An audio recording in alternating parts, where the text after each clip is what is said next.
Tuhan, kehormatan yang luar biasa untuk kemuliaan nama Tuhan. Mungkin petang ini ada yang mau bersaksi tentang kebaikan Tuhan. Ayo dong, bersaksi untuk kebaikan Tuhan. Dalam 1 hari, 2 hari, 1 minggu, Tuhan itu pasti baik. Amin. Tuhan setiap detik, setiap napas kita, Tuhan itu baik. Tidak ada Tuhan jelek. Kalau dia jelek sekarang sudah habis. Ayo siapa mau bersaksi untuk kemuliaan Tuhan? Jeremy, katanya tadi banyak kesaksian. Ayolah. Segar masa sih? Ditembak. Oke, saya kenalkan salah satu anak saya. Namanya Segar Wahyudi. Ya. Oke. Saya mau cerita dulu tentang siapa dia. Saudara kan tahu sampai hari ini saya tuh nggak punya mobil. Bukan saya nggak bisa beli mobil mahal. Sedap. Karena saya nggak butuh mobil. Karena saya selalu ingin naik angkot supaya jadi berkat buat banyak orang. Maka itu di kontak saya banyak nama supir taksi, tukang parkir, serius. Nah, akhir 85, saya lupa bulan berapa. Segar waktu itu masih umur berapa? 19, 20, 21. Tiba-tiba dia datang ke rumah saya. Waktu itu saya masih di Jalan Musi 38. Nah, itu saya kaget. Dia panggil saya kuat. Sampai hari ini nggak mau berubah. Pada istri saya, Noni, dan Tuan butuh sopir enggak? Kan kaget, mobil aja nggak punya. Nah, tapi saya adalah orang yang tidak pernah menolak siapapun yang datang. Nah, kebetulan di rumah yang saya pinjam itu dari Pak Yusuf Istioso, mesti ada tempat. Ya, kamu tinggal aja di sini. Saya bilang begitu. Kan dia bingung lah, mobilnya sudah nanti aja saya bilang. Saudara, ternyata dia rajin yang luar biasa, sangat rajin. Tanpa disuruh dia bersihkan rumah itu. Saya bilang ini orang hebat sekali. Waktu itu Tuhan pakai rumah kami itu untuk jadi tempat buat banyak orang. Siapa yang mau tinggal silakan. Nah, bahkan tahun-tahun itu ya 80-an itu, kalau saudara ingat Jalan Musi 38 itu dekat di perempatan Jalan Opak, maaf yang nggak Surabaya. Nah, di situ banyak mangkal tukang-tukang becak. Saya sangat perhatian dengan tukang-tukang becak itu. Zaman itu obat-obatan nggak sebanyak sekarang. Saya rajin beli vitamin C, vitamin B. Ya, yang generasi di bawah saya agak sulit membayangkan. Masih ingat buatan Ipins? Kecil-kecil kok vitaminnya. Biasa itu beli banyak. Untuk apa? Saya bagi ke tukang beca. Kamu harus makan vitamin. Kerjaan itu berat. Nah, sudah menjual supaya penca, panas semuanya itu. Kaget mereka. Terus saya juga beli mereka sebetulnya belum ada air dalam botol. Saya siapkan air masak di rumah itu. Saya beritahu ke tukang becak, haus, jangan minum sembarangan, datang ambil sendiri. Nah, kerennya lagi, rumah yang kami tempati itu dikenal oleh tukang becak, oleh siapa saja, penjual bakso, rujak, semanggi, gado-gado, es yang pakai dorongan itu. Julukannya gini, rumah yang nggak pernah dikunci. Masih nggak pernah kunci rumah. Mau jam berapa saja orang datang silakan. Nah, jadi berkat yang luar biasa. Nah, sekarang sampai satu saat ada saudara kita, dia tinggal di Jalan Diponegoro nomor 99. Coba kok lihat musik di Diponegoro itu enggak jelas. Nah, mereka itu benar-benar bilang oke, kalau ada orang cari sopir, ada sopir yang butuh kerjaan saya kerja di rumah, saya bilang. Akhirnya dia dipakai di sini. Nah, waktu itu saudara, setelah sekian waktu, berapa bulan lah, dia itu baru cerita, Tuhan, saya ini sudah punya anak. Masih muda ini sudah punya anak. Maklum dari desa. Dia ajak sini anakmu sama istrimu. Masih lebih berapa bulan? 3 bulan, 4 bulan? Hampir 5 bulan. Hampir 5 bulan. Dia udah bawa ke sini. Saya bilang begitu. Datanglah istrimu. Wih, ternyata kata-kata sekarang masih pakai kudu zaman itu. Ya udah, saya nggak pernah mempengaruhi ya untuk mereka itu jadi percaya Yesus, biar saja sendiri. Nah, satu hari Tuhan jamah dia seger ini gara-gara ya saya mau pelayanan ke kota lain di Jawa Timur, lalu yang punya mobil itu ya pakai mobilnya aja. Nah, termasuk sekarang ini dia jadi orang yang bersama keluarganya ada di Semarang. Nah, mereka dua sekarang melayani Tuhan, mereka sudah bisa khotbah juga.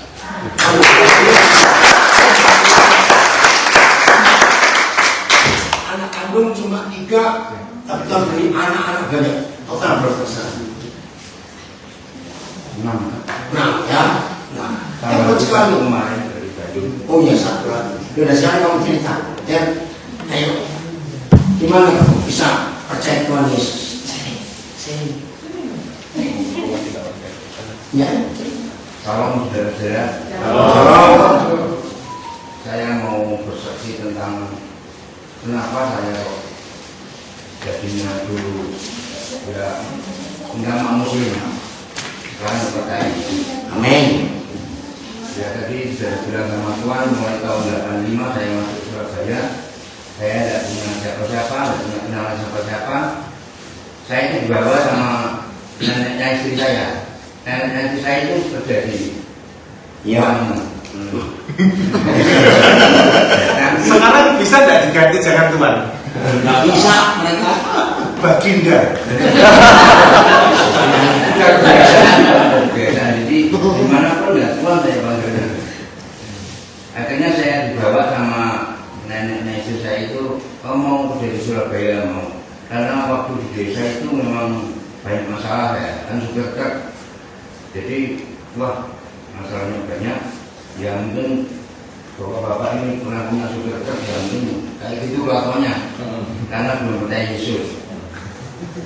Jadi ya mungkin sudah tahu semua. Ya uang bosnya dipakai buat apa gitu.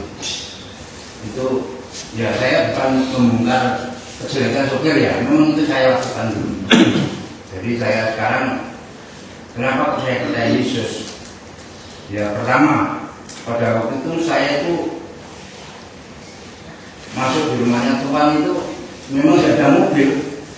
Saya mau kerja apa ya saya bersih-bersih ya kayak pembantu itu. Jadi semua saya kerjakan. Akhirnya saya itu suatu saat diajak pelayanan. Pelayanan itu apa ya juga tidak ngerti. Saya syukur ya jangan tahu gitu aja.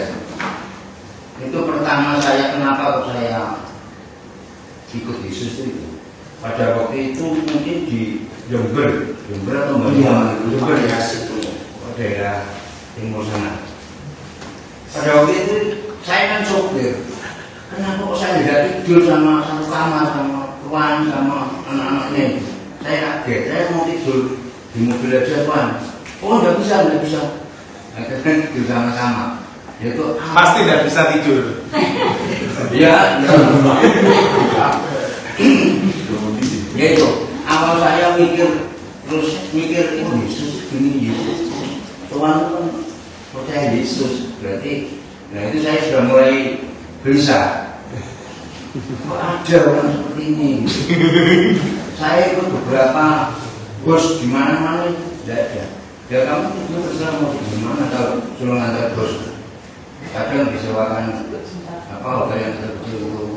Kadang dulu tidur mobil, kasih uang, dan untuk makan juga ada. Tinggal hotel, ngantar bos yang lain. Tapi ini kenapa ya? Tuhan begini, dan itu sudah mulai gelisah saya waktu itu. Ya akhirnya, ya mungkin, ya kalau Tuhan mau menangkap orang itu, dia tidak sembarangan. Tidak sembarangan. Waktu itu saya diajari bukan Tuhan aja. Kan itu banyak teman gitu ya, anak-anaknya Tuhan itu mau gereja, nggak mau ngapain gereja, nggak mau saya.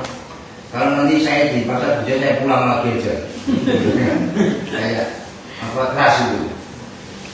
Jadi lama-lama dia sering diajari pelayanan sama Tuhan, nggak tahu itu ada apa pun saya tahu-tahu ingin ke gereja, ingin ikut. Dulu waktu pertama saya beli BK5-nya Pak Mek.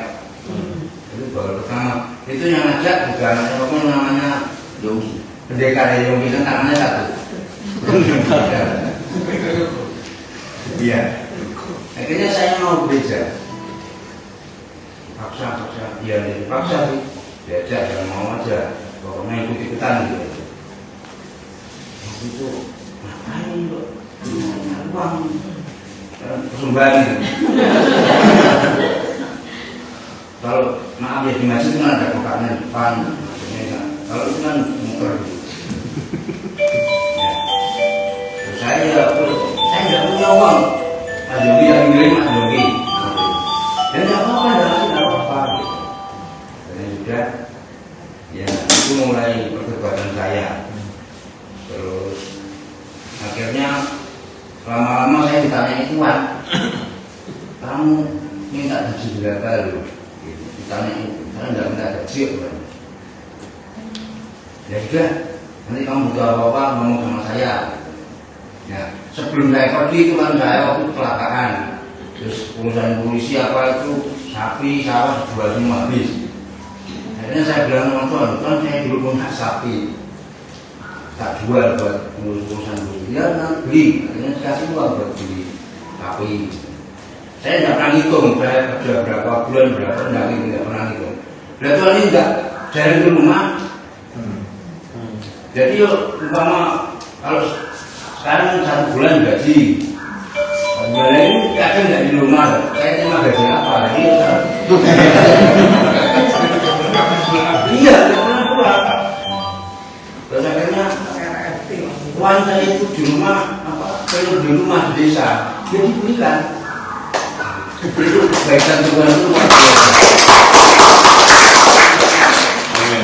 Karena Pak, saya nggak hitung-hitung, nggak tiap bulan harus 3 bulan, nggak punya pikiran segitu. Akhirnya sudah semua keturutan, terus istri saya itu Manati, oh iya, nanti panjang. Tidak apa-apa. Ini lanjut. Sampai itu tidak apa-apa. Iya. Soalnya saya banyak. Tidak apa-apa. Mulai tahun 85. Sekarang usia berapa? 6 tahun. Wow. Ya. Terus habis itu? Nah, itu saya pulang dong. Biasanya kan kalau dari anak itu kan tidak mau calon untuk pergi masih gitu. Saya itu memuntrai, alasannya kan saya takut kalau saya ikut isu. Akhirnya, ya wes kan. Karena bapak dulu itu tidak tahu dia tas itu ada itu. Ini apa yang dibuang?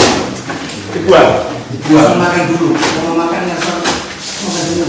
Sudah ini bawa tahunnya ya. Oh, terus? Kan saya itu kalau doa kan butuh gini, disakiti sama istri saya itu, dipukul, dilimpa-limpa, muarah saya. Karena memang saya kan cucunya kiai, mana tahu. Ini saya ambil ini aja ya. Ya. Akhirnya saya gimana nggak mau dia pusing. Akhirnya saya balik lagi, kan saya biasanya dikasih waktu 1 bulan pulang sekali sama Tuhan. Tapi orang kerja pas pulang dari di rumah kan nggak punya uang saya, karena mau pulang ke desa itu. Akhirnya saya itu ya punya inisiatif misi kebagian anak-anak itu yang ikut. Iya, saya itu semua karena kasih dulu itu 5.000 sudah banyak. Kasih 5.000, terus yang tatungan itu masih apa? Namanya Eko, Didi, sama apa yang untuk Yogi. Dikasih 5.000-an, itu 10.000 itu kan dia dalam berkat. Mau kita sama-sama tidak punya uang untuk mau pelayanan. Akhirnya saya bawa kamu pulang, tiap bulan pulang. Terus saya bilang gini, kamu mau nggak ajak ke Surabaya? wah marah-marah gitu, nggak mau gini-gini nanti kita masuk Kristen gitu. Akhirnya saya bilang gini, nanti kalau kamu nggak mau ikut saya, kamu kayak lagi gitu, itu bohongnya itu saya. Padahal nggak punya pikiran gitu, nggak punya. Akhirnya dia mikir-mikir, akhirnya dia ikut ke Surabaya. Ya, pada waktu itu ini perdebatan di saya, mulainya kenapa kok dia juga ikut bertobat. Ya pada waktu itu dia itu sakit parah gitu, tidak bisa ngomong, tidak bisa makan. Terus dia itu kan suka sholat malam itu, tahajud itu. Akhirnya dia sholat jam 3 gitu. Saya itu dulu sama Tuhan ini nggak pernah dikasih kamar, itu nggak pernah. Saya ngomong Islam sekarang, dikasih garasi atau yang kamar yang di belakang itu, saya nggak ngomong, memang saya dibantu. Nah, akhirnya di belakang itu ada tempat kecil gitu, dibuat tidur sama istri saya itu, sama anak saya. Waktu sholat itu katanya datangi orang, tapi suaranya Tuhan. Padahal Tuhan tidak ada. Tuhan itu kalau tidak salah di Australia terus enggak Singapura gitu, pelayanan di sana. Didatangi orang, tapi suaranya Tuhan. Ya mungkin dia kan juga ada gambar Yesus apa itu, kemungkinan ya pas waktu itu melihat itu apa gimana. Tapi suaranya Tuhan di belakang Tuhan. Katanya orang yang pakai baju putih itu bilang, oh, kamu betul-betul kamu sembuh gitu. Tapi suaranya Tuhan. Wakil nih. Akhirnya tahu-tahu bisa ngomong. Waktu itu tidak bisa ngomong, minumnya enggak bisa masuk. Saya kasih. Akhirnya waktu mimpi itu langsung saya itu, akhirnya dia itu awal dia berbuat nasi saya.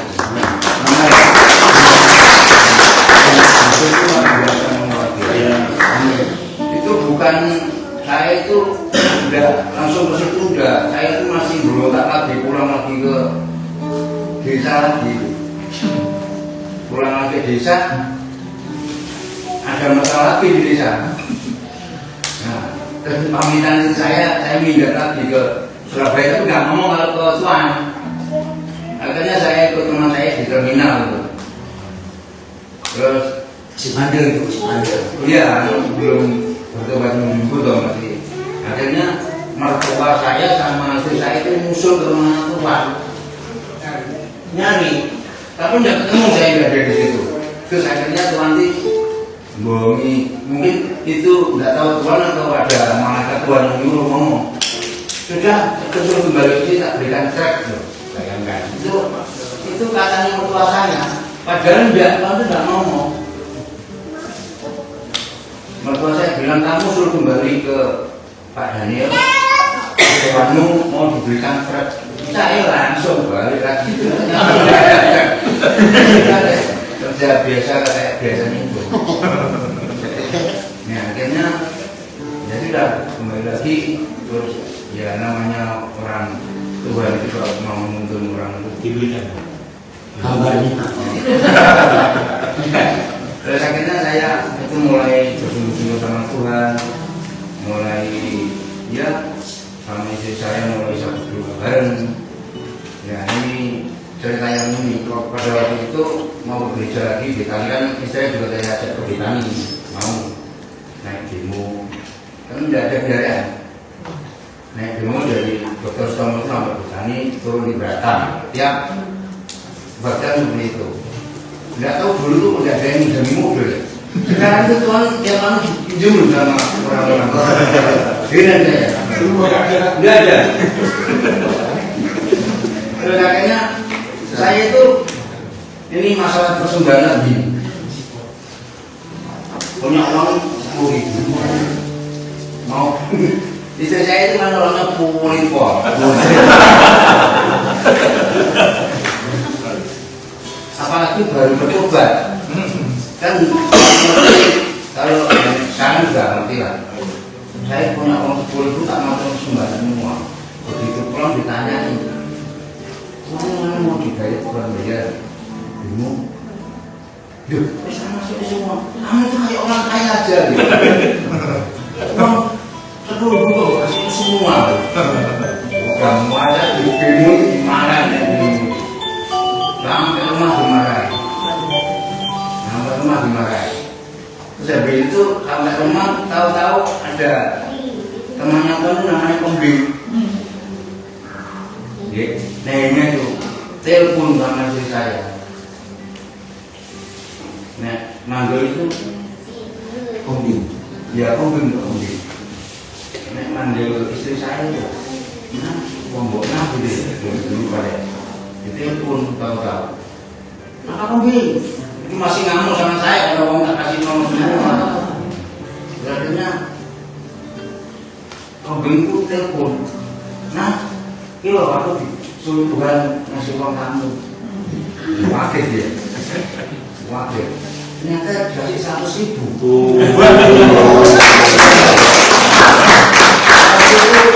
Ketawa-ketawa kita jadi marah. Iya, sumpah itu kan waktu masih baru-baru bertobat. Ya, itulah apa yang saya alami pada waktu itu. Terus kalau saat ini memang betul luar biasa. Saya itu kan tidak sekolah. Ini saja di waktu saat ini saya lakukan saat ini. Tidak sekolah, tapi bosnya kok percaya dulu sama saya. Enggak ada ijazah, enggak ada apa. Saya itu dipercaya untuk mengelola gudang di Semarang. Omsetnya miliar, saudara. Iya, gudang di situ.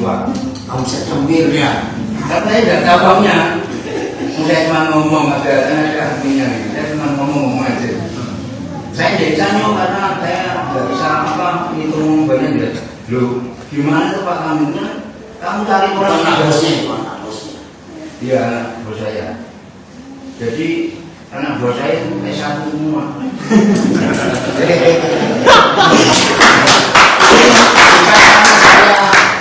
Apa pinter pun enggak, karena Tuhan Yesus. Amin.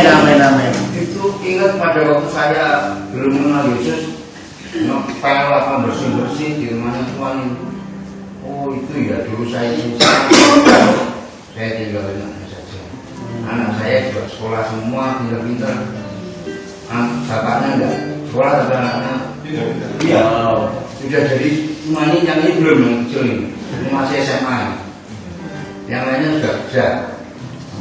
Jadi itu ya kalau kita memang ikut Tuhan Yesus itu seperti itu.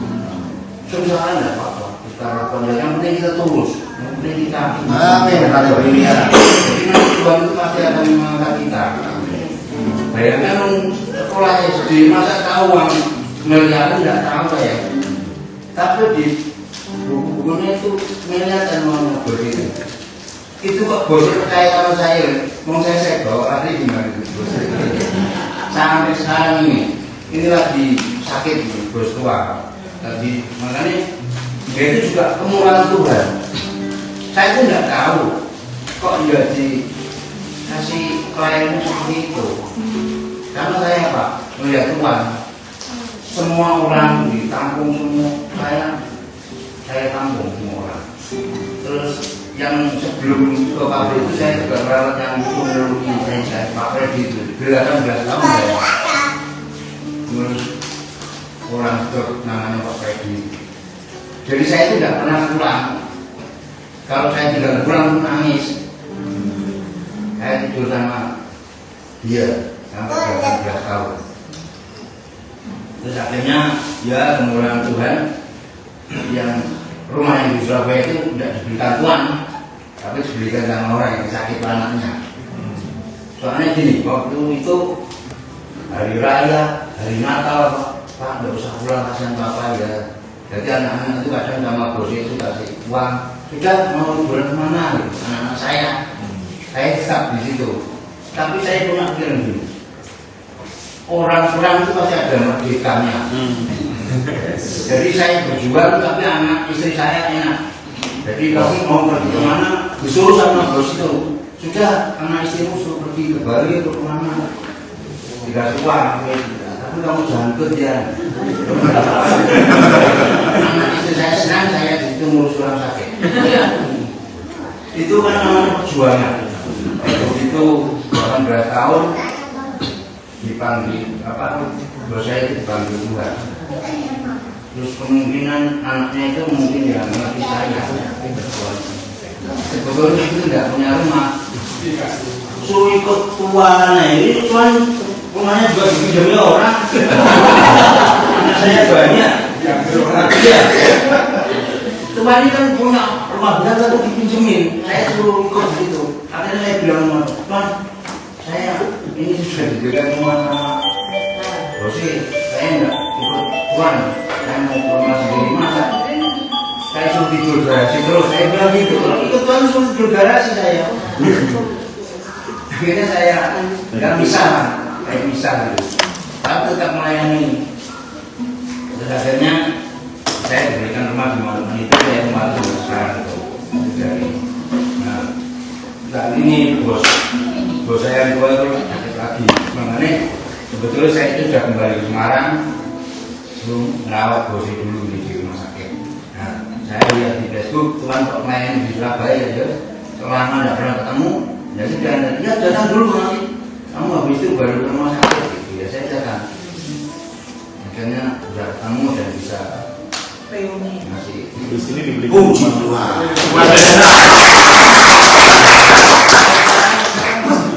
ya.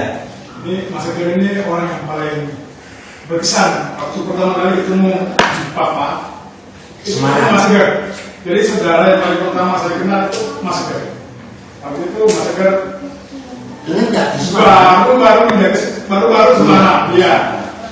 Mas Eger bawa Papa makan, terus di meja makan itu Mas Eger ngomong, saya sekarang sudah banyak uang Tuhan. Tuhan mau berapa? Dompet kan gue. Ini banyak banget yang diambil.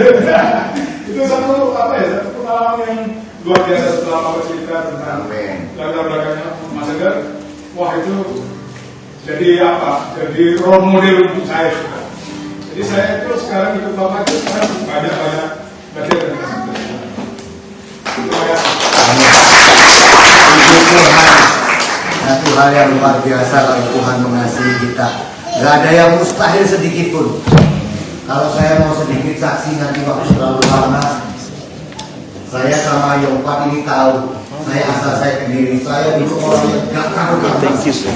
Sudah gak karu-karuan saya dia. Hari-hari sudah kakinya cacat ke diskotik. Hari-hari sudah kakinya cacat ke hari minum. Tapi kalau Tuhan mau angkat dia pilih, Tuhan itu luar biasa. Amin. Mungkin saya mau perkenalkan lagi. Ada yang belum kenal saya. Saya Andri, sudah lihat saya dari latar belakang yang jelek sekali. Saya Andri, asalnya dari Gili, sama-sama dengan Andri. Satu hal yang luar biasa Tuhan. Waktu saya datang pertama kali di sini, ada Pak Daniel juga. Itu saya waktu itu baru pulang dari Korlantas atau PON untuk difabel, dan saya mendapatkan medali emas dan perak. Di situ sukacita penuh, memang jangan tepuk tangan dulu, ada proses Tuhan. Gitu. Setelah itu saya sudah pamit sama Pak Yoba. Saya nanti Januari pindah ke Solo. Saya mau buka usaha sama mau pimpong lagi lah, perdalam ilmu pimpong saya. Di situ saya waktu pulang, saya ingat kata-katanya Bapak. Dia bilang, karismatik hati-hati lo ya. Semua berkat kayak Tuhan. Saya terjemahkan dalam bahasa saya ya. Kayak Tuhan itu adalah seperti pembantu saya. Tapi tanpa ada kasih. Di situ saya mengenang Tuhan. Aku mencintai berkatmu atau mencintai kasihmu? Itu malam saya nangis. Terus saya, oke lah santai lah, Januari saya dapat duit, saya bisa pindah ke Solo, saya bisa mungkin beli mobil jelek-jelekan lah, saya bisa kontrak rumah, mulai merubah hidup saya nggak kos seperti di Surabaya. Tapi apa? Tuhan bilang, saya buka TikTok, ada firman Tuhan yang ngomong begini, satu perahu tidak bisa dua nakoda. Tuhan nggak suka dengan mamon. ada Kak terus aku juga ngomong gitu kan, apa?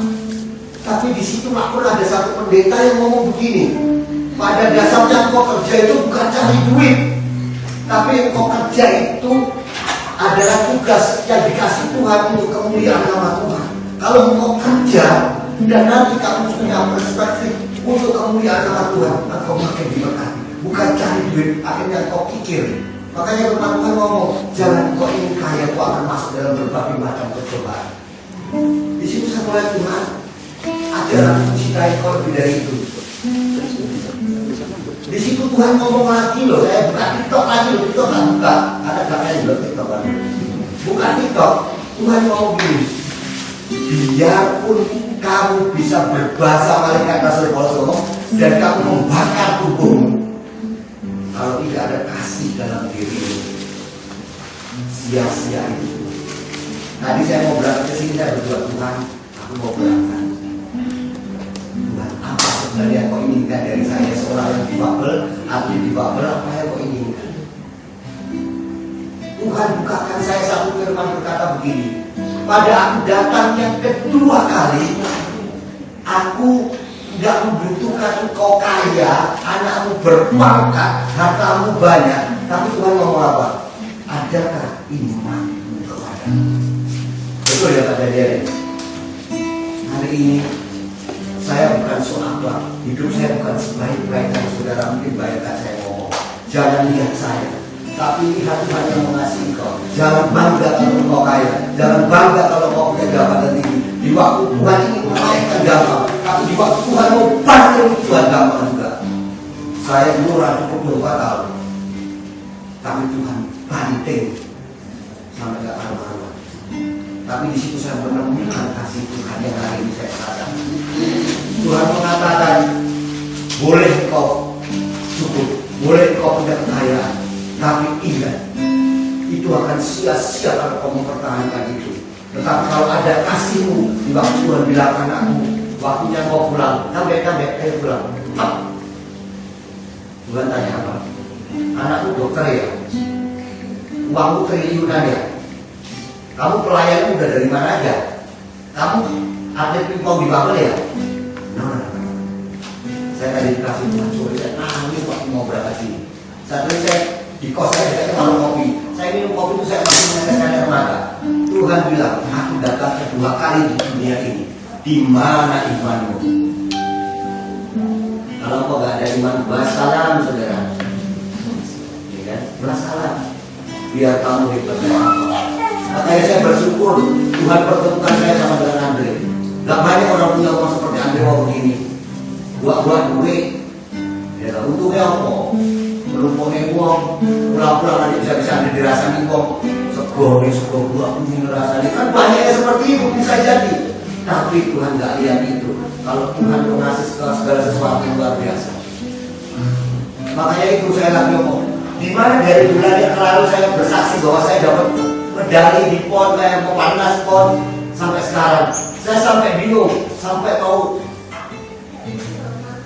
bayar sesuatu. Pak Yowa katanya, oh Yowa, aku mentas di bawah Yowa. Itu jujur saya, tapi Tuhan bilang, kamu mengandalkan manusia, rancanganku bukan rancanganmu, Dri. Saya sampai ngomong, sejak situ Tuhan mesti buka semangat bisa. Tuhan tolong. Oh, Tuhan kirimkan orang yang luar biasa, saya nggak kenal, nggak apa. Dia bilang, aku dapat berkat dari Andre, TikTokmu, Andre. Kamu masih kenal saya nggak? Masih. Kamu orang Kediri dong. Dia bilang, namamu Kediri dong. Kamu sekarang jadi adik ya? Iya. Tapi belum nggak disuruh kamu. Dan di sini loh dikasih saya berkat, bukan karena berkat, tapi karena kemurahan Tuhan. Saya pernah lakukan penuh bantu saya waktu itu zaman corona. Tuhan luar biasa. Tapi di situ saya mulai hari ini bilang, Tuhan, gua ngomong aku enak ben, gua ngomong aku gua miskin dia. Tapi aku bilang Tuhan, aku mau juga kau panggil aku Tuhan, kau anakku yang ku kasih di sini. Amin. Sampai lagu yang sampai bertemu. Aduh, kalau seperti itu juga nggak ada lagi. Meskipun saya sekarang masih usia 50, nggak tahu kapan saya dipanggil Tuhan. Tapi satu hal yang saya inginkan, Tuhan tambahkan imanku. Tuhan sudah cukupkan dari waktu saya nggak ada sampai sekarang. Tuhan cukupkan meskipun kayak apa. Dan saya, aduh, luar biasa Tuhan pertemukan. Dan saya percaya di tempat ini pun kedatangan Pak Daniel sebagai orang yang menyediakan rumah Pak Andre. Kalau bukan karena kemurahan Tuhan kita, kita motivasi datang ke sini apa kalau nggak ada kasih Tuhan? Nggak mungkin kau bisa bernapas, kau bisa berjalan. Meskipun saya hari ini pakai kaki tongkat, tapi saya bersyukur Tuhan. Kalau aku nggak pakai tongkat Tuhan, mungkin mata aku nggak karu-karuan. Wong saya jadi tongkat harus nggak karu-karuan, pokoknya nggak kayak tongkat. Benar ya dia. Saya puji nama Tuhan. Maaf kalau kesaksian saya terlalu panjang. Saya kembalikan lagi untuk firman Tuhan kepada Pak beliau. Shalom, selamat malam. Shalom. Dengan banyak kesaksian ya, untuk semakin soal Dianto. Sekarang mana? Soal Dianto, mau cerita sekarang mana? Nanti. Ya, baik. Sebentar ini tadi ada yang komen, suara zoomnya nggak jelas. Coba yang di zoom, sekarang bagaimana? Sudah Pak, Sudah ya, jelas ya. Oke, baik. Kita belajar. Oh, ada saudara kita paling jauh dari Singapura. Mohon itu dengan itu Vanessa paling jauh dari Singapura. Terus Pak Gembala dari Pondok Chandra. Jadi ini katakan dulu. Dari Pondok Chandra. Kenapa? Bukan cover dari Kanada. Oh, dari Kanada. Baik, kita belajar ya. Tema kita hari ini Pak Andre yang milih, ibadah yang sejati. Sebelum kita bahas ibadah yang sejati, berarti ada ibadah yang tidak sejati. Betul? Nah, kita akan melihat kata ibadah itu sendiri. Ibadah itu dari bahasa Arab. Ya, kalau bahasa Indonesia itu kebaktian, kalau bahasa Indonesia Sunday service. Saudara, ternyata ibadah itu bukan semua yang seringkali kita dengar. Mesti di gedung ini, mesti pakai cara ini, cara itu. Tidak. Kalau kita melihat Alkitab secara jelas, ternyata kata ibadah itu artinya hidup dengan Tuhan. Saya ulangi, ibadah itu artinya hidup dengan Tuhan. Apa ibadah itu? Hidup dengan Tuhan. Nah, hidup dengan Tuhan itu tidak banyak peraturan, cukup hanya percaya lalu nurut. Kalau dalam ibadah secara agamawi, peraturannya banyak sekali. Betul? Nah, Tuhan tidak mau kita hidup dalam peraturan-peraturan yang dibuat oleh manusia. Oke, sekarang kita melihat. Saya akan garis bawahi apa yang kita mau pelajari saat ini. Saudara setuju nggak kalau saya katakan apa saja yang kita buat itu harus ikut apa yang tertulis di Alkitab? Ya, saya ulangi, apapun yang kita buat harus apa yang tertulis. Nah, kalau saudara nanti mendengar apa yang tertulis tetapi tidak cocok dengan apa yang saudara alami dan saudara dengar sampai hari ini. Tentang apa? Tentang teori-teori yang ada dalam semua gereja. Ini yang susah, ini yang repot. Kenapa? Karena sekian banyak tahun, bahkan kalau kita lihat gereja sudah berapa ribu tahun di dunia.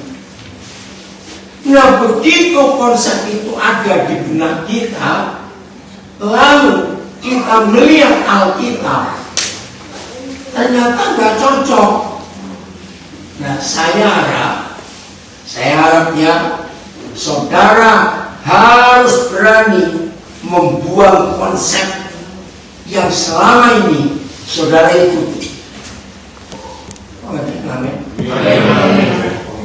Lagi sekali, saudara harus berani membuang konsep yang selama ini saudara ikuti, walaupun itu kata pendeta, kata hamba Tuhan. Ya, ternyata 90% lebih yang gereja lakukan sekarang ini, jangan kaget dulu, itu nggak ada yang tertulis di Alkitab. Maka itu saya berikan garis bawah untuk kita belajar tentang ibadah yang sejati, harus melihat apa yang Alkitab tulis. Pasti akan ada banyak pertentangan. Loh kok begitu? Loh kok begini? Itu pasti ada. Maka itu saya yakinkan saudara, yaitu kalau kita baca di Alkitab dan itu tertulis dengan jelas, tetapi tidak cocok dengan yang saudara alami, saudara ikuti selama ini, saya tanya, saudara memilih yang mana? Mengikuti yang tertulis atau mengikuti apa yang sudah ada? Yang tertulis. Tidak mudah. Tidak mudah. Oke, mari kita lihat 28 pasal Kisah Para Rasul. Itulah gambar biru, cetak biru atau blueprint gereja. Saya ulangi lagi, 28 pasal Kisah Para Rasul. Itulah model gereja, model ibadah yang Tuhan cari. Jadi kita harus berani tegas di luar yang tertulis dari 28 Kisah Para Rasul, berarti itu bukan yang Tuhan suruh, tapi itu yang dilakukan. Begitu lama kita melenceng, rasanya sulit untuk kembali. Tapi sebelum Yesus datang, dia mau gerejanya kembali seperti yang tertulis. Katakan apa? Tapi ini kita akan melawan arus. Akan melawan arus. Kenapa? Sudah terbiasa sekian ribu tahun. Ini mengerikan sekali. Contoh, ya, maka itu jangan kaget. Saudara pernah dengar kata liturgi? Artinya tata cara ibadah. Dan masing-masing sinode itu punya liturgi yang beda-beda. Ternyata semua liturgi yang dipakai oleh gereja itu tidak tertulis di Alkitab. Lalu gereja ngambil dari mana? Nah, ini yang mengagetkan. Gereja menyontoh tradisi agama-agama lain, yang mana semua ada peraturan untuk ibadah. Jadi di Alkitab ini tidak tertulis dengan jelas ibadah itu harus dimulai dengan apa dan bagaimana. Resto tolong dibuka supaya suara kita bisa ikut dengar dikit aja. Apa ya? Bisa dengar ya? Oke. Nama Bapak. Oke. Saya minta masing-masing kita jujur. Pernahkah ada di antara saudara yang tahu sebuah pasal di Alkitab yang menulis tata cara ibadah kita? Secara implisit tidak ada. Dan apa yang dipakai oleh gereja sekarang itu tradisi.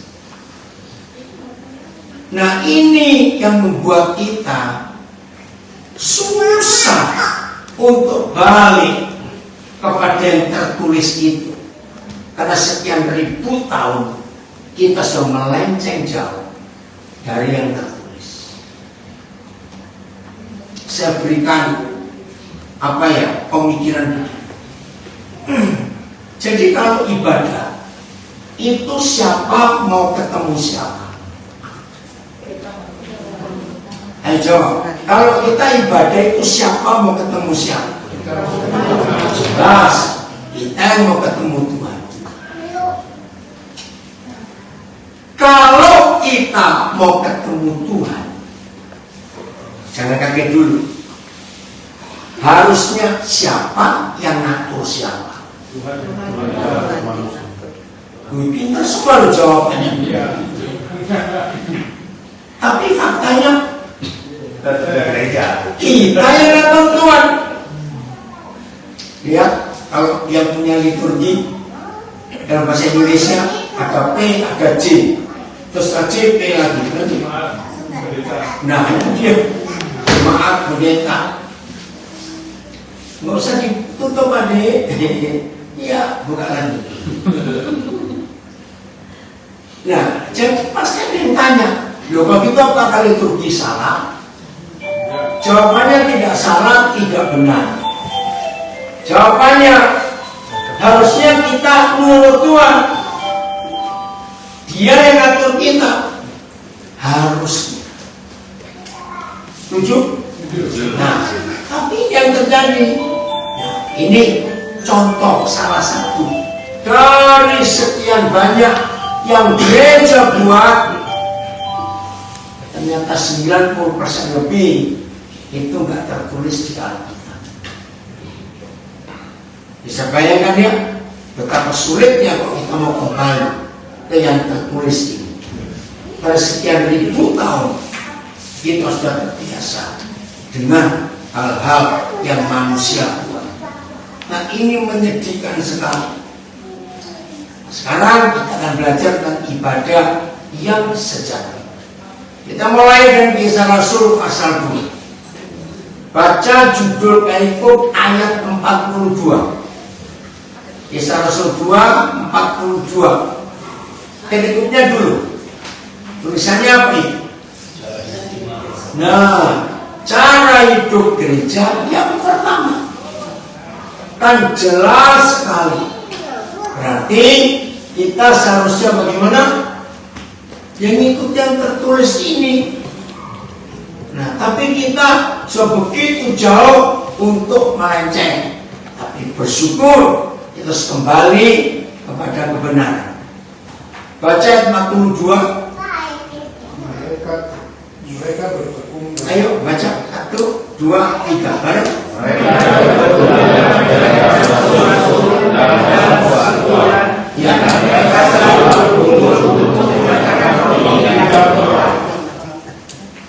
Selalu berkumpul. Oh, kalau nggak bisa duduk bawah, bisa duduk di atas. Saudara lihat, selalu berkumpul, memecahkan roti, itulah firman. Di mana mereka kumpul? Ya, baca ayat berikut. Ada nggak? Misalnya ayat berikut. Oh, nggak ada ya. Kumpul di rumah mereka masing-masing ayat berapa ya? 45. Coba bacakan. 1, 2, 3. Dan selalu ada yang memberikan dalam takdirnya, lalu memberikan kepada semua orang sesuai dengan kebutuhan masing-masing. Yang di rumah di mana? 46. Oke, 46. 1, 2, 3. Dengan berteduh dan sekali mereka kumpul setiap hari kepada mereka. Mereka mengucapkan roti di rumah masing-masing dan makan bersama-sama dengan. Jadi penekanannya itu di rumah, dan itulah keluarga. Di ayat berapa ini ada tulisan jumlah mereka 3.000 orang? Oh, 41. Oke. Ayo masuk kalian. Ayat 41 berarti tadi salah perikopnya, bukannya? Oh, 41 ini yang masuk. Ya. Ayo baca 41.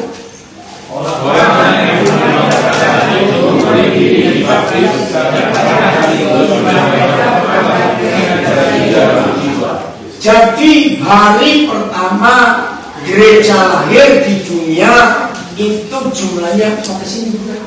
Jumlahnya 3.000 orang. Nah, 3.000 itu banyak atau sedikit? Banyak sekali. Ayo kita nih.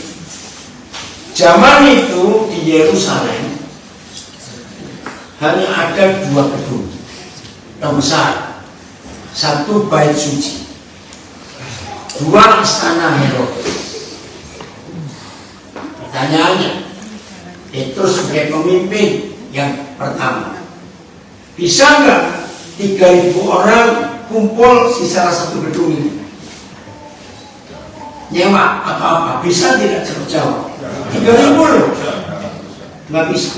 Alasannya ada 2. Satu, pengikut Yesus itu dibenci orang banyak, khususnya imam-imam orang Farisi. Jadi nggak mungkin mereka bisa pakai gedung itu untuk kumpul 3.000 orang. Hal kedua, mereka nggak punya uang. Nah, terus kumpulnya di mana? Jadi itu ayat 46, di rumah-rumah. Nah, maka itu harus istilah kelompok sel atau komsel itu ada di Kisah Rasul. Lihat ayat 47, terjadi apa? Ayat 47, 1, 2, 3.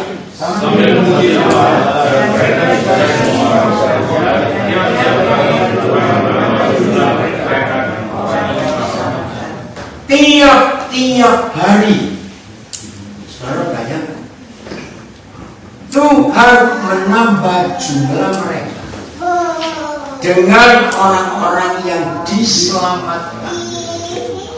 Pelan-pelan. Orang yang diselamatkan itu artinya yang betul-betul mengambil keputusan percaya Yesus untuk mengikuti pengajaran para rasul. Tadi ayat 42. Tapi gereja sekarang, kalau ke gereja itu simpatisan. Ngerti kata simpatisan? Ya, seenaknya.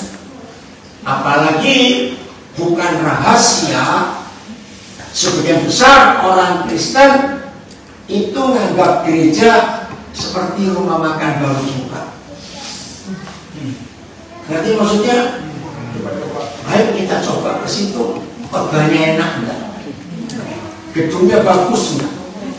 Fasilitasnya enggak enak. Ya udah cari yang lain, baru buka lagi. Paham saudara? Akhirnya model ibadah seperti ini nggak saling kenal. Betul? Nggak saling kenal. Apalagi kalau gerejanya besar. Parkir mobil mau yang paling belakang supaya pulangnya cepat. Kalau enggak, kelamaan dan ditunggu antri. Mengerikan sekali. Nah, kita nggak usah berlebihan. Kira-kira dalam 3 tahun itu jemaat jadi berapa? Kalau awal 3.000, lalu tiap hari ada ditambah orang. Jangan tahu, berarti tiap hari 3.000. Enggak. Kira-kira aja jadi berapa setelah 3 tahun? Kira-kira aja, yang lain ukur. Kira-kira berapa? 10.000, 15.000. Kira-kira. Saudara, izinkan saya berkata kalimat ini. Baca dengan teliti 28 pasal Kisah Para Rasul. Ternyata tidak ada satu ayat yang memerintahkan orang-orang percaya itu memiliki gedung besar. Itu enggak. Maaf, saya nyimpang lagi nih. Yang kenal saya lama, Di antara semua yang di sini berdua kenal saya, Pak Pendeta Andreas. Kenal dari tahun 70-an. Saudara masih ingat gereja Tabernakel di Jalan Kali nomor 61? Tahu? 61 ya? 61. Lu nggak tahu gereja Kali 61? Tahu. Nah, itu milik papanya Pak Andres. Pendeta Lokokin. Itu nama Tiongkok. Nah ini di antara saudara yang paling lama saya kenal. Tahun 70-an. Secara fakta, maaf saya cuma tanya, yang kenal saya cukup lama, saya mampu nggak buka gereja? Kenapa saya tidak mau? Ya karena saya mau praktek yang tertulis. Yang tertulis aja begitu sulit kita lakukan. Kok berani-berani nambah yang nggak tertulis dilakukan? Nah, terus berjalan.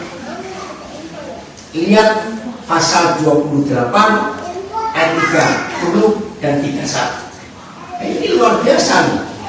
Ini cara kita melihat ya gereja Kisah Para Rasul. Coba lihat Kisah Rasul 28 30 31. Ya 28. Jadi yang terakhir di pasal ini.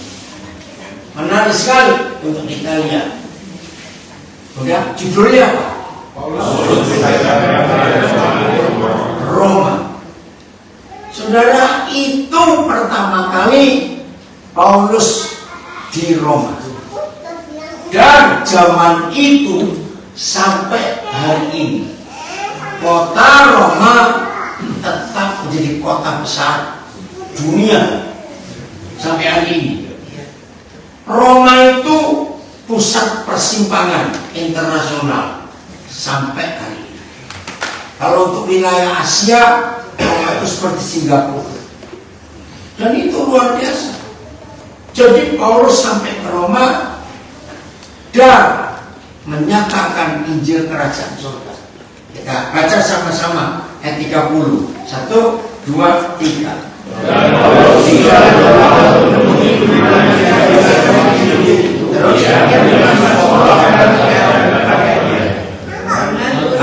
Ayat 1 ya.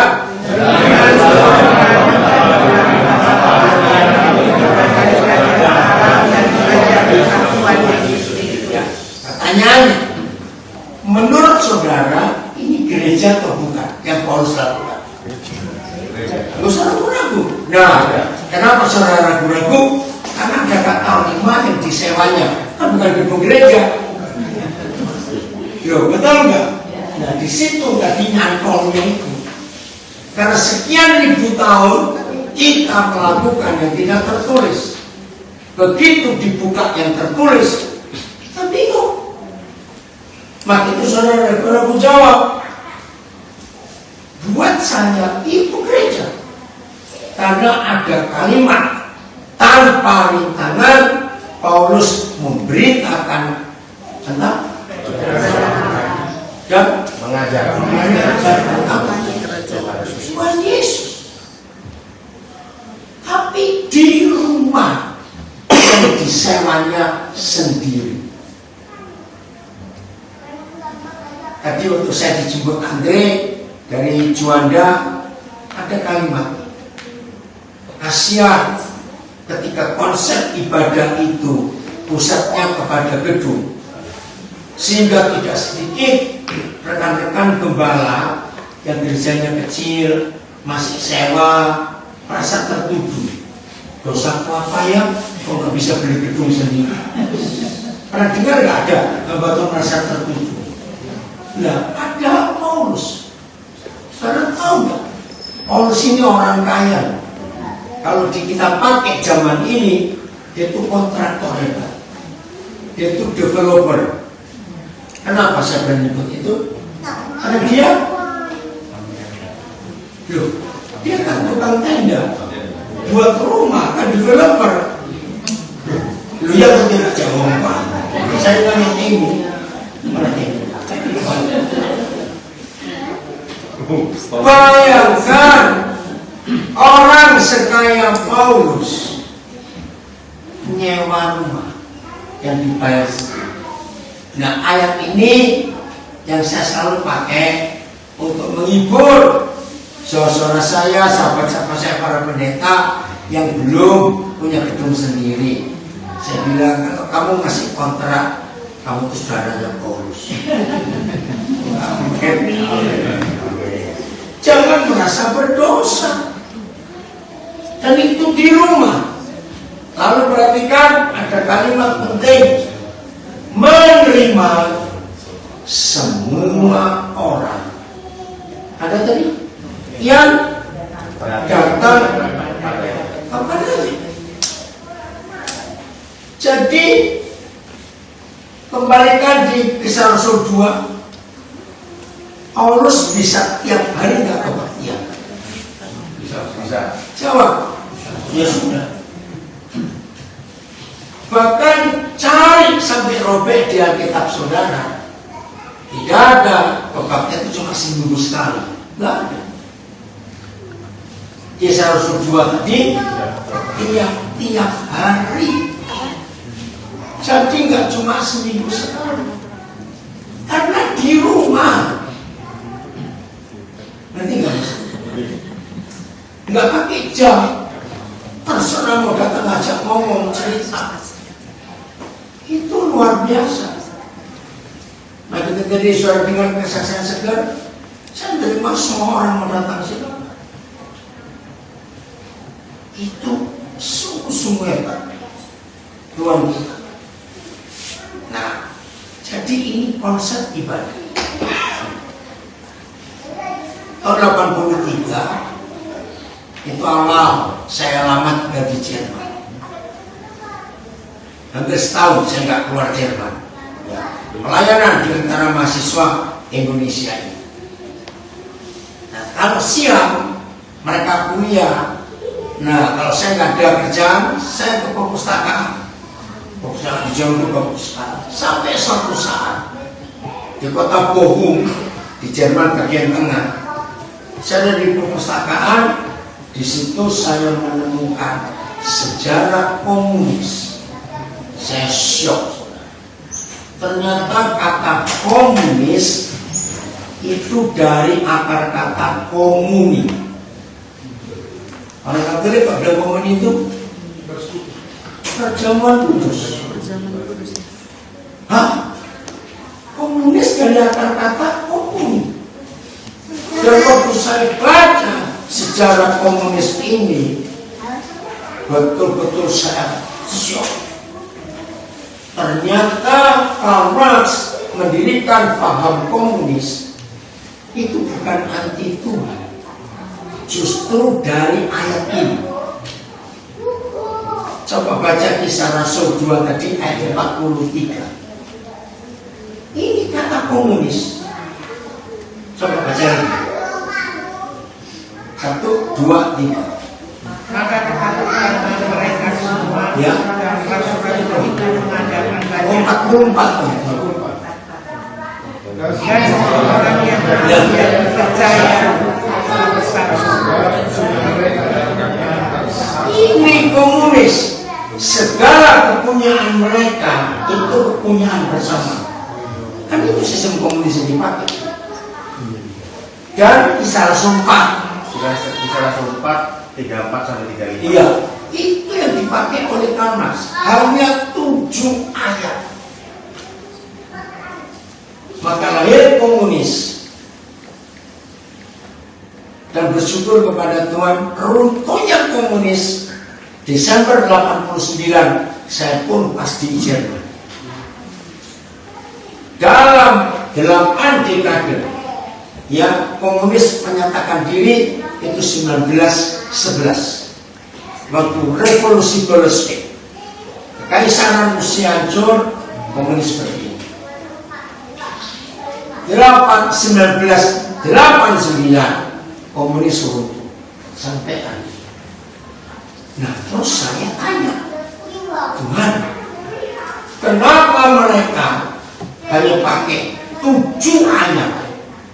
di Kisah Rasul 2 dan Kisah Rasul 4, dalam 8 dekade sepertiga dunia jadi komunis. Itu pertanyaan saya waktu baca sejarah ini. Atau Roh Kudus memberi saya sebuah pengertian. Coba dengarkan. Sebelum orang menemukan senjata-senjata tajam dari besi, logam, dulu manusia pakai apa? Batu. Betul? Nah, ketika manusia pindah dari zaman batu ke zaman perunggu, kalau istilah sejarah, ide yang pertama mereka menemukan perunggu dan bisa jadi pedang, jadi tombak, jadi pisau, jadi kampak dan sejenis. Mereka punya ide untuk jahat nggak dengan alat-alat itu awal ditemukan? Tidak. Setan yang merusak sehingga terjadi atom bom. Begitu Roh Kudus berkata kepada saya. Jadi Daniel, walaupun mereka akhirnya memakai 7 ayat itu untuk melawan aku, apakah ketika mereka setelah menemukan logam dan dipakai untuk kejahatan, langsung senjata itu tumpul?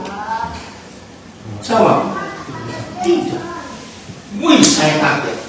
Jadi walaupun mereka menyalahgunakan firman-Ku, itu tetap firman dan jadi tajam. Ngerti nggak maksud ini, saudara? Maka itu seharusnya kalau kita menggunakan firman secara utuh dan secara benar, betapa hebatnya dunia ini. Lalu kenapa gedung gereja, ibadah-ibadah begitu banyak di dunia, tapi firman ini nggak sampai kepada mereka? Jawaban Tuhan kepada saya waktu itu, karena jadi doktrin yang mendogma. Akhirnya jadi tajam, karena masing-masing sinode itu punya cara yang berbeda-beda. Ini yang menyedihkan hati. Saudara, kalau hari ini tema kita ibadah yang sejati, biarlah ini jadi motivasinya. Oke? Lalu apa bentuk ibadah yang sejati?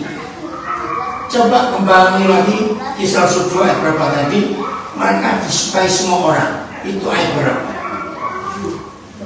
47 ya. Coba baca lagi 47. Mereka yang 1, 2, 3.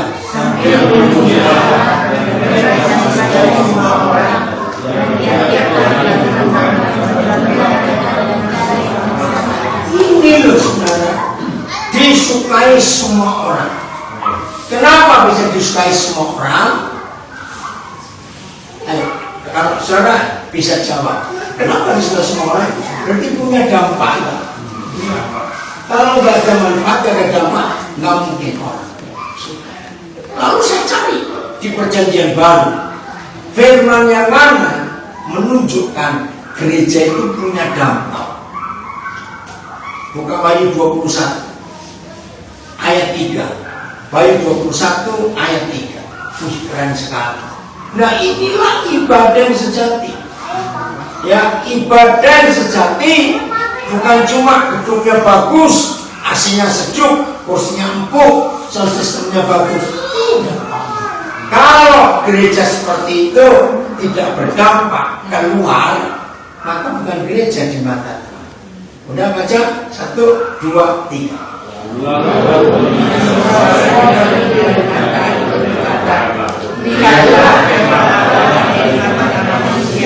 Dan dia akan bersama-sama dengan mereka. Mereka akan menjadi umatnya dan dia akan menjadi Allah mereka. Lihatlah, terdengar suara nyaring. Suara ini mengagumkan sekali. Dari Kejadian 1 ayat 3, Tuhan sudah berfirman, sudah bersuara. jadilah perang. Dan sepanjang sejarah penulisan Alkitab selalu ada suara Tuhan, ada firman Tuhan. Betul atau tidak? Dan yang luar biasa, satu-satunya yang disebut suara nyaring itu cuma ayat ini. Artinya apa? Berarti ini yang Tuhan rindukan. Maka dari Kejadian 1 dia sudah bersuara, terdengar suara. Tapi nyaring itu baru ayat 3 di Wahyu 21. Artinya itulah kerinduan Bapa kita. Apa yang rindu? Lihatlah, kemah Tuhan ada di tengah-tengah manusia. Dalam salah satu terjemahan bahasa Inggris disebut God's home, rumah Tuhan ada di tengah-tengah manusia. Artinya apa? Tuhan gak betah di surga. Tuhan gak kerasan di surga. Dia itu rindu kumpul manusia. Katakan amin. Maka itu dia berkata, begitu kemah yang ada di tengah-tengah manusia, rumah Tuhan di tengah-tengah manusia, lalu Tuhan berkata, mereka jadi umatku dan aku jadi Tuhan mereka. Ini memiliki. Lalu apa akibatnya? Ayat 4. Ayo baca 4.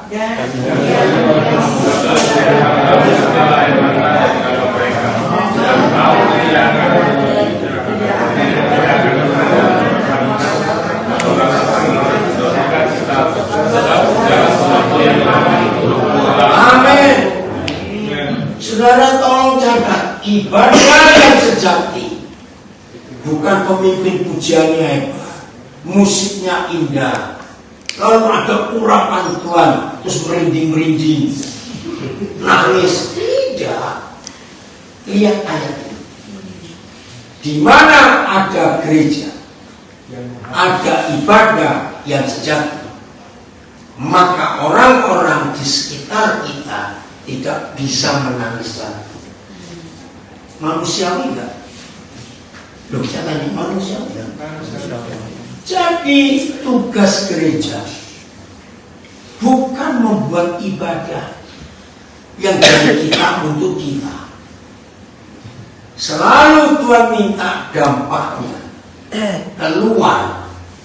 Kita ini punya pengaruh sehingga disukai oleh semua orang yang memerlukan Tuhan dalam hidup.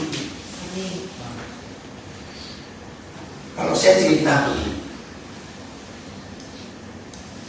hampir semua gereja kalau mengutus seseorang ke kota A, ke kota B, ke pulau A, ke pulau B, umumnya pasti suruh cari ruko yang bisa disewa, atau gedung yang bisa disewa, atau cari tanah yang besar, tambang. Maaf, nah itu tidak tertulis ya. Tapi sejak saya mengerti konsep ini sampai hari ini, maka kalau Tuhan utus saya kemana saja, maka saya akan mencari data. Apa sih yang menyebabkan orang-orang di sini itu nangis? Kenapa mereka nangis? Nah, begitu kita tahu penyebabnya mereka nangis, maka kita datang untuk menghapus air mata. Nah, saya beri kesaksian. Ketika Agustus 89, Roh Kudus jelas menyuruh saya untuk ke Papua. Maka April 90 pertama kali saya tiba di Jayapura. Nah, saya masih ingat 11 bulan dari April 90 sampai Maret 91. Saya baru menemukan jawaban. Apa yang menyebabkan orang Papua ini nangis? Ternyata pendidikan. Mereka tinggal di tanah yang sangat kaya. Saya percaya Papua itu paling kaya sedunia, bukan cuma se-Indonesia, sedunia. Tidak ada sebuah pulau di negara mana saja yang kekayaan tambangnya, alamnya sekaya Papua. Tapi kenapa orangnya miskin dan banyak penderita karena penyakit? Roh Kudus menjawab, nggak ada pendidikan yang buat mereka bisa mengelola tanahnya sendiri. Dan Roh Kudus langsung bicara buat pendidikan yang baik. Walaupun sudah sekian tahun tetap belum bisa karena terlalu banyak kerjaan yang dikerjakan di sana. Lalu kesimpulannya di ayat ini, tolong dengar baik-baik. Jadi kalau ada orang mati bunuh diri, karena nangis bukan, maka menurut Wahyu 21 ayat 3 dan 4 yang patut disalahkan adalah murid Yesus yang paling dekat dengan rumah korban. Kenapa?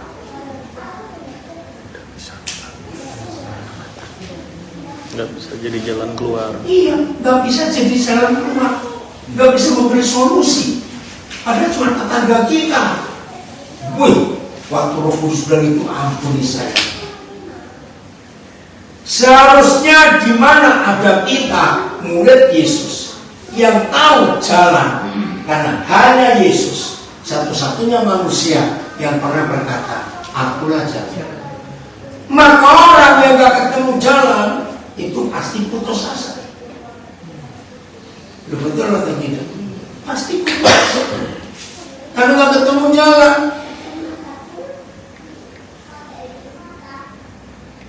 Gugu, papa boleh cerita soal kamu ya? Angkat tangan, buat anak saya satu. Dia ini sampai hari ini tidak tahu anaknya siapa, nggak tahu orang tuanya. Waktu dia masih bayi, dia diletakkan dalam kardus di Panti Asuhan Matahari Terbit, Jalan Cendana, Surabaya. Tahu ya? Dan Panti Asuhan masih ada sampai hari. Nah, di situ SD, maka Bala Keselamatan gereja ini punya Panti Asuhan di Bandung. Jadi kalau di Matahari Terbit itu sampai SD lulus, maka dipindahkan ke Bandung. Jalan Pajajaran ya, Bu ya. Nah, suatu hari dia sudah lulus SMP. Peraturan di Panti Asuhan itu, kalau SMP lulus harus ada sahabat Panti Asuhan yang mengambil anak itu. Tapi nggak tahu kenapa sampai dia lulus nggak ada yang ambil. Nah, suatu hari kalau orang Bandung tahu, saya lagi tunggu jemputan di Mall Istana Plaza, Jalan Pasir Kali, yaitu perempatan dengan Jalan Pajajaran. Saya lagi nunggu anak saya jemput, apa dia deketin saya? Om, saya ikut om ya. Loh, ini siapa? Belum betul kan ya? Saudara izinkan saya cerita. Kalau saya tidak kenal firman ini, jujur, saya anggap orang kayak begini. Enggak, enak aja mau ikut siapa kan? Tapi Roh Kudus berkata, yo kamu siapa? Saya dari Panti Asuhan. Saya telepon anak saya, jangan jemput papa di sini, jemput di Pajajaran. Loh kenapa Pak? Sudah nanti aja saya. Jalan kaki saya nyebrang dengan dia ke Panti Asuhan itu, dan ini Bala Keselamatan. Saya ketemu kaptennya. Loh, Bapak ketemu anak ini di mana? Di Istana Plaza. Oh ya, terus kapten bilang, kamu pergi dulu. Nah, terus dia cerita ke saya. Oh iya, saya nggak tahu anak siapa. Hari itu saya bilang, kapten, kalau begitu ini nomor saya, nomor HP saya. Kalau perlu siapa aja silakan mau. Sampai ini ada yang mau. Saudara, awal-awal dia tinggal dengan kami, hampir tiap hari dia itu penuh kemarahan. Pak, tolong telepon ke Matahari Terbit, ke Pajajaran. Pasti mereka tahu saya itu anaknya siapa. Dia nggak terima kenapa aku dibuang. Saya telepon pakai speaker, dia dengar, nggak tahu. Cuma ditinggal gitu aja dalam kardus, nggak ada satupun kalimat apa surat apa. Saudara, puji Tuhan, bukan jamaah hidupnya dia berubah. Sekarang dia lagi kuliah hukum, hampir selesai. Dia akan jadi pengacara, dia punya cita-cita ingin menolong banyak orang yang masih ada.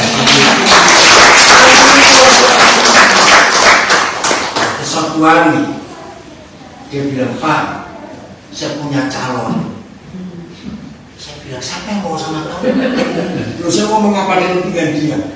Sampai saya bilang gini sama dia, kalau Papa punya anak perempuan, mikir gak sih kamu? Maaf Bu, boleh gak saya berpikir begitu? Nah, akhirnya saya minta hantar Papa ke calon mertua. Saya kaget, anak tunggal lagi anak perempuan ini. Dia bagaimana ini? Terus saya cerita apa adanya supaya saya gak disalahkan nanti akhirnya. Orang tuanya jadi calon besan saya ini bilang, ya kalau memang anaknya mau bagaimana? Saya kaget. Sudah menikah dia dengan anak muda. Ini contoh bagaimana gereja berdampak untuk banyak orang. Nanti akhirnya akan cerita soal Gianto. Gianto katakan, nah ini luar biasa. Hijau sudah ramai. Jadi berkat dalam hidup ini. Maka itu jangan sibuk bicara ibadah, liturginya, pujiannya, penyembahnya, lagu baru dan macam-macam. Pikir orang-orang yang ada di sekitar kita, bagaimana mereka diselamatkan. Cerita sedikit lagi ke Jalan Musi 38. Zaman itu saudara, maaf kalau saudara ingat orang yang jualan pakai dorongan, gerobak semuanya itu. Ya, kalau pernah mampir atau lewat di depan rumah itu, saya bilang kesini, saya bukan cuma beli, ganti air cucian di depan halaman itu ada apa keran air gitu ya. Jangan kamu pakai air cucian bolak-balik sama, harus kan. Bahkan saya sediakan tikar di rumah itu. Kalau kamu panas nggak mau apa, istirahat, tidur aja di sini. Nah istrinya seger ini, ya kalau saya pas ada uang, coba masak lebih, pasti ada yang perlu makan hari ini. Tolong becak itu saya ajar nih mereka untuk hidup sehat. Jadi sejak saya ngerti prinsip ini, bagaimana hidup kita ini berdampak untuk orang-orang di sekitar kita. Saudara ingat, Tuhan Yesus berkata, Injil itu digambarkan dengan 4 hal. 1, kasih. Ada nggak kehidupan nggak butuh kasih? Nggak ada. Saudara lihat dalam 3 tahun terakhir, ya nggak tahu itu ide dari mana. 3 tahun terakhir ini, tiap hari di sosial media kita pasti ada film-film pendek tentang binatang-binatang yang cari perhatian ke manusia. Betul nggak? Ini 3 tahun terakhir, mau yang di darat, mau yang di udara, maupun yang di laut, kok bisa mereka menonton video itu? Oke, ada bilang itu buatan, nggak peduli, pokoknya itu adalah dampak. Hewan pun perlu kasih sayang. Jadi Injil itu nggak akan bisa ditolak orang kalau kasih itu kita nyatakan. Salah satu penyebab kenapa Singapura jadi negara yang pengaruh gerejanya luar biasa. Tahun 78 bulan November, Billy Graham pertama kali khotbah di Singapura di stadion. Wih, waktu itu rombongan dari Indonesia cukup banyak datang. Nah, setelah Billy Graham datang tahun 78, gereja Singapura bangkit. Lalu tahun 79 gereja Singapura punya sebuah pelayanan yang keren, diberi istilah No Jesus Evangelism. Jadi penginjilan tanpa menyebut nama Yesus. Nah, saya ikut dengan gerakan itu karena saya mau belajar apa yang terjadi. Ya sampai hari ini Singapura kan jarang orang punya rumah di dalam begini ya, semuanya flat apartemen. Gereja Singapura dengan pengaruh Injil dari background itu membuat brosur-brosur kecil ditempelkan di semua rumah atau masuk. Contoh, kalau ada keluarga yang punya binatang peliharaan dan mereka harus keluar negeri atau pergi, itu tulisannya berkata, biar kami yang jaga binatang peliharaan, kamu pergi saja. Di rumah-rumah apartemen orang-orang tua, dia bilang, kalau perlu tenaga belanja, kami siap untuk belanjakan kalian. Ada yang sakit, ada tulisan, perlu cuci pakaianmu, laundry, perlu bersihkan rumah, beritahu kami. Itu tahun 80 Singapura mengadakan penginjilan. Nah dari situ saya belajar. Ternyata ketika dunia sudah terlanjur tahu bahwa Yesus itu beragama Kristen dan pendiri agama Kristen, maka orang yang sudah punya agama, kalau kita tahu Yesus terima atau nolak? Yesus karena sudah terlanjur tahu ini Kristen. Nah Singapura pakai cara itu. Dan sepanjang tahun 80 itu, wih, panen jiwa-jiwa di gereja Singapura. Karena melihat kasih yang punya dampak. Bisa bayangkan ya, itu inilah ibadah. Jadi lagi sekali, ibadah itu bukan dari kita untuk kita, tapi dari Tuhan kepada kita untuk orang lain. Itu yang Tuhan cari di antara kita. Bagian terakhir nanti ada banyak kesaksian. Ini ada Pak Nelson Sugiring, ini luar biasa. Nanti ya, saudara ingat, ayo kita memuji Tuhan. Nah, seringkali cuma nyanyi, ada musik. Ternyata itu bukan memuji Tuhan. Ini saya temukan ayatnya. Buka Markus 2 ayat 12. Ini artinya memuji Tuhan. Markus 2 ayat 12. Ayo baca sama-sama ya. 1, 2, 3.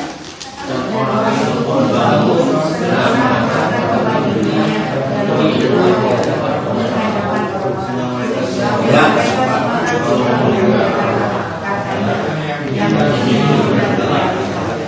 Lalu memuliakan Tuhan. Boleh diganti dengan lalu mereka memuji Tuhan. Sama. Lalu pujiannya berkata, yang begini belum pernah kita lihat.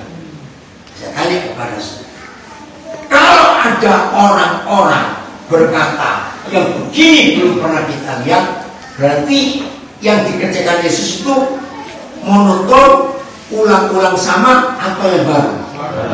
Nah, semua agama di dunia itu gak ada yang baru, cuma ngulang. Sebab doktrin nggak boleh diganti. Betul? Wih, ngeri sekali. Jadi saudara dan saya mau bicara ibadah yang sejati, artinya begini: Tuhan Yesus bekerja dan orang ini mendapat pertolongan yang ajaib, dan orang melihat di luar memuliakan Tuhan. Yang begini belum pernah kita lihat. Berarti hal baru. Amin. Jadi memuji Tuhan itu bukan dari mulut kita ke Dia, tapi Tuhan bekerja lewat hidup kita dan kena orang lain, dan orang itu yang memuliakan Tuhan. Ubah kata pujian mulai hari ini. Memang ada nyanyian boleh, tapi kalau nyanyi sendiri dan yang di luar nggak dapat apa-apa. Setuju saya ngomong ini? Apa gunanya? Tapi itu ayo kita berubah. Hari ini saya ngurus ya salah satu anak kami di Jakarta tinggal di apa itu apartemen mewah Puri Imperium di Jakarta Selatan, saudara salah. Kuningan, terima kasih. Nah, waktu itu, waktu habis COVID, saya sering ingat di situ. Nah, dia sewa atau pinjam bukan salah satu cleaner di lantai itu. Jadi dia bilang, kan sambil nolong, pokoknya kalau kamu nganggur, bersihkan aja rumah ini, saya kasih berapa. Nah, karena saya sering saudara, ngajar di rumah itu, itu sambil kerjakan, ternyata dengar saya khotbah. Saya nggak pernah ngomong tentang Yesus. Nah, suatu hari mamanya, anak saya itu datang terus bilang, Bu, saya kok tertarik ya belajar tentang kekristenan. Kaget ini, loh kok bisa? Ya, dia manggil saya papi. Karena saya dengar kalau papi ngajar itu. Saudara bayangkan. Nah, hari ini dia punya masalah berat. Anaknya yang telepon saya ngurusin dia untuk menolong masalah ini. Nggak Kristen, tapi mereka tertarik melihat orang hidup yang sederhana sekali, gampang orangnya, makin kasih, yaitu kebutuhan semua. Setuju? Nomor 2, Injil itu digambarkan seperti air. Kita lihat, barang siapa percaya kepadaku, seperti yang dikatakan kitab suci, maka dari dalam hatinya akan mengalir aliran dari hidup. Yohanes 7 ayat 38. Ada nggak orang hidup nggak butuh air? Nggak ada, orang mati aja butuh mandi, apalagi yang hidup. Nah, kalau saudara dan saya begitu percaya Yesus, seperti yang dikatakan kitab suci, ada aliran yang hidup. Maka kemanapun kita pergi, kalau ada air mengalir, orang cari air itu enggak. Nomor 3, Injil itu terang. Nggak ada kehidupan yang nggak butuh terang. Ada Matius 5. Yang keempat, Injil itu garam. Garam dunia. Tidak semua orang butuh gula, tapi semua kehidupan butuh garam.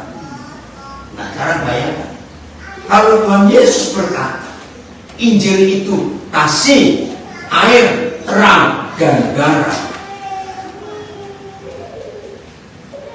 Kalau sampai kita memberitakan Injil lalu ditolak, maka gampang istilah bisnis packagingnya yang salah. Nanti bungkusnya itu yang salah. Kenapa?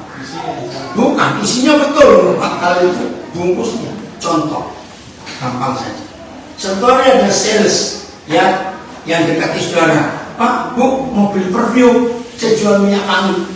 Tapi saudara, gerakan itu kok badanmu nggak enak begini. Artinya nggak cocok. Nah, maka itu saudara, kalau kita menjadi kasih, kita menjadi air, kita menjadi terang, dan kita menjadi garam. Kan itu Yesus katakan, kamulah garam dunia, kamulah terang dunia. Jangan 4 hal yang dibutuhkan manusia ini kita bungkus dengan agama. Kalau 4 hal ini diberi label Kristen, yang lain bisa terima gak? Nah, Yesus, biar Yesus. Nggak usah, jangan dipaksa pakai baju Katolik, baju Pantekosta, baju Petani, baju apa lagi, nggak usah. Biarkan dia. Nah, itu yang saya kerjakan sampai hari ini. Maka itu, ayo mulai hari ini saya pakai istilah Singapura, no Jesus evangelism. Yang penting kasih, terang air, terang dan garam dinyatakan, orang pasti akan. Amin. Ayat yang terakhir, Yakobus 1 ayat 27. Yakobus 1 ayat 27. Ini ibadah yang sejati.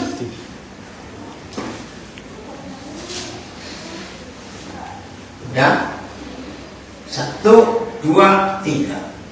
Ibadah yang murni dan yang tak tercacat di hadapan Allah Bapa kita, biarlah mengunjungi yatim piatu dan janda-janda dan masyarakat mereka dan menjaga supaya dirinya sendiri dan jemaat. Jangan ada teksinya. Really bos? Ya, Yakobus 1, 27. Teksinya langsung.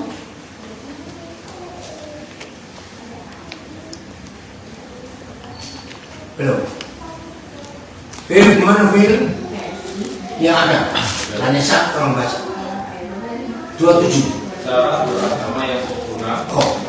dan yang tidak bercela di mata Allah Bapa kita diwujudkan dengan memperhatikan kesusahan anak yatim piatu dan janda serta menolong mereka, juga dengan menjaga diri kita agar tidak ternoda oleh keinginan duniawi. Luar biasa. Yang ngomong firman Tuhan. Saudara perhatikan Yakobus 1:27. Tidak ada ritual doa pagi, doa siang, doa malam, doa puasa mengunjungi, tapi memperhatikan orang-orang susah dalam kesulitan hidup mereka untuk kita jadi berkat. Amin. Ayo mulai hari ini kita merubah konsep ibadah kita. Pasti ada pertanyaan. Loh kalau gitu apakah boleh kali ini ibadah minggu? Boleh. Tapi pertanyaannya punya dampak nggak ke orang lain dalam hidup ini? Maka itu percuma kalau kita rajin pelayanan, rajin kebaktian, tapi hidup nggak punya dampak. Kalau kita ketemu orang susah, tetap susah. Enggak, kita harus merubah konsep hidup ini yang selalu punya dampak ke orang lain. Itulah gereja yang ada di Kisah Para Rasul, selalu punya dampak. Bagian terakhir, Kisah Rasul 8. Saudara masih ingat negara Eropa pertama yang percaya Yesus negara mana? Negara Afrika yang pertama, Ethiopia. Itu tertulis di pasal 8 ini. 26, saya nggak salah. Coba lihat, pasal 8 26. Satu hari Filipus lagi santai. Betul, ada 8 bilang betul. Ya, oke. Saya baca. Bangunlah dan berangkatlah. Ulang saya baca. Kemudian berkatalah seorang malaikat Tuhan pada Filipus, bangunlah dan berangkatlah ke sebelah selatan menuju jalan yang turun dari Yerusalem ke Gaza. Jalan itu jalan yang sunyi. Jadi Paulus dan Filipus lagi santai. Datang malaikat, yang harus berupa malaikat betul pakai sayap, enggak. Pokoknya ada perintah. Kamu pergi ke selatan, ke jalan yang sunyi yang turun. Terus ayat 27 ada siapa? Lalu berangkatlah Filipus. Ya, lalu berangkatlah Filipus. Ini ibadah yang sejati. Berangkat untuk adalah seorang Ethiopia, seorang sida-sida, pemesan dan kepala pembendaraan Sri Kadake, ratu negeri Ethiopia yang pergi ke Yerusalem. Ini Menteri Keuangan Kerajaan Ethiopia. Nanti baca sampai selesai. Ternyata Menteri Keuangan Kerajaan Ethiopia ini sedang gelisah hatinya mencari jawaban akan masalah hidupnya. Nah, dalam keadaan dia sendiri, Tuhan tahu orang ini butuh pembimbing. Filipus yang disuruh, dan Filipus segera berangkat. Nah, inilah kunci di seluruh Kisah Rasul. Berangkat, disuruh berangkat, taat, dan semuanya. Wah, itu kisah yang hebat sekali. Jadi gereja itu punya dampak. Satu lagi, Kisah Rasul 16 ayat yang ke-6. Kisah Rasul 16 ayat yang ke-6. Mereka melintasi tanah Frigia dan tanah Galatia, karena Roh Kudus mencegah mereka untuk memberitakan Injil di Asia. Hari itu ada yang unik sekali. Paulus sibuk dalam penginjilan, hatinya khusus untuk Asia. Tapi tiba-tiba Roh Kudus melarang, jangan ke Asia. Paulus nggak tahu suruh kemana. Nah, Kisah Rasul 16 ini adalah kisah bagaimana Injil sampai Eropa pertama kali. Nah, dari Eropa lah Injil itu ke seluruh dunia, sampai ke Asia, sampai ke Indonesia. Gara-gara ayat 7. Dan setibanya di Misia, masih Asia, Misia Mereka mencoba masuk ke daerah Bitinia. Stop, mencoba masuk.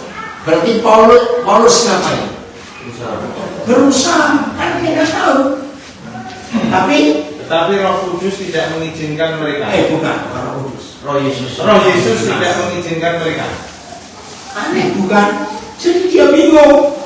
Bitinia nggak boleh, Misia nggak boleh, situ nggak boleh. Terus suruh kemana? 9, 8. Setelah melintasi Misia, mereka sampai di Troas. Terus Pada malam harinya tampaklah oleh Paulus suatu penglihatan. Ada seorang Makedonia berdiri di situ dan berseru kepadanya, katanya, menyeberanglah kemari dan tolonglah kami.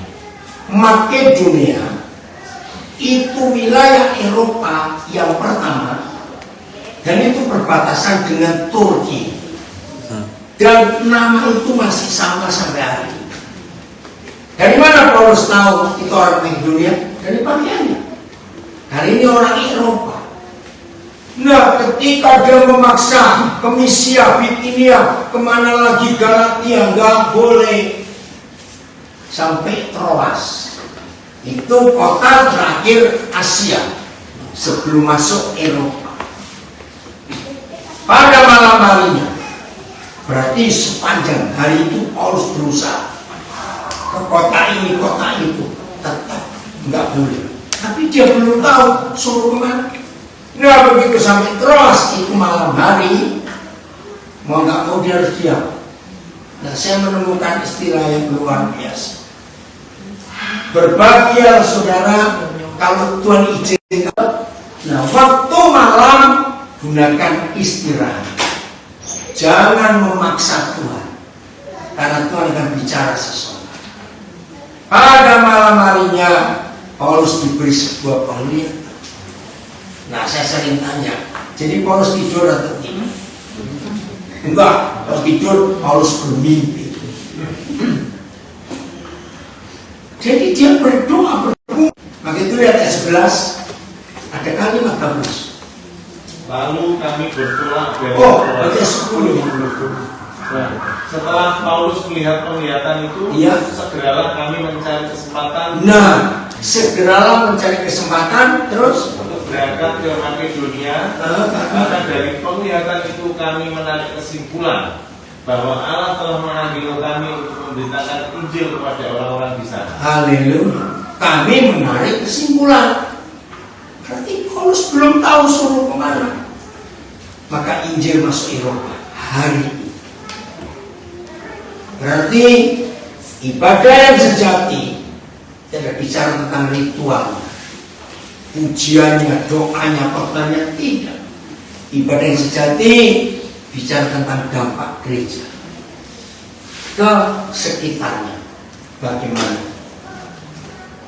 Mau berubah malam hari ini? Ya harus, kalau nggak berubah kita salah terus. Tapi sekali. Berarti boleh kebagian minggu? Boleh. Tapi jangan dinikmati sendiri. Ayo, kalau kita sudah dapat sesuatu dari Tuhan, kita gunakan untuk hari ini. Inilah ibadah yang sejati, punya dampak. Jadi kalau mau hari Minggu, mau hari Senin, mau hari Selasa, itu namanya pemuritan. Kita diajar, kita dididik, kita dipersekutukan, kita dinasihati, kita didoakan, dan sebagainya. Itu penting. Supaya kita punya peluru baru untuk menjadi berkat. Amin. Puji Tuhan. Inilah ibadah yang sejati. Walaupun masih banyak kita bisa cari, nanti kita bisa diskusi. Puji Tuhan. Nah, sekarang saya minta Pak Nelson yang yang belum tahu, saudara, Pak Nelson ini korban ketidakadilan. Dia divonis 10 tahun penjara karena dikorbankan. Nggak usah tahu maksudnya, tapi kasus itu besar di Jawa Timur. Nah, silakan dan di penjara. Tahunya bahwa cukup nggak ada orang sekali. Nah, Pak Nelson ini doktor kimia lulusan Jepang. Nah, selama di Jepang itu Pak Nelson buat tahu sistem Jepang. yang diambil dari air laut dalam, nggak pakai cuka. Tapi itu tahu paling sehat sedunia. Sekarang ini hampir semua rumah sakit di Surabaya, sebagian besar kota Jawa Timur, ambil tahu namanya Nigari. Dan sampai hari ini LP Polong itu rumah kedua yang Pak Nelson waktu itu menjadi LP pertama di dunia, bukan cuma di Indonesia, yang ada pabrik tahu. Coba kalian saksikan.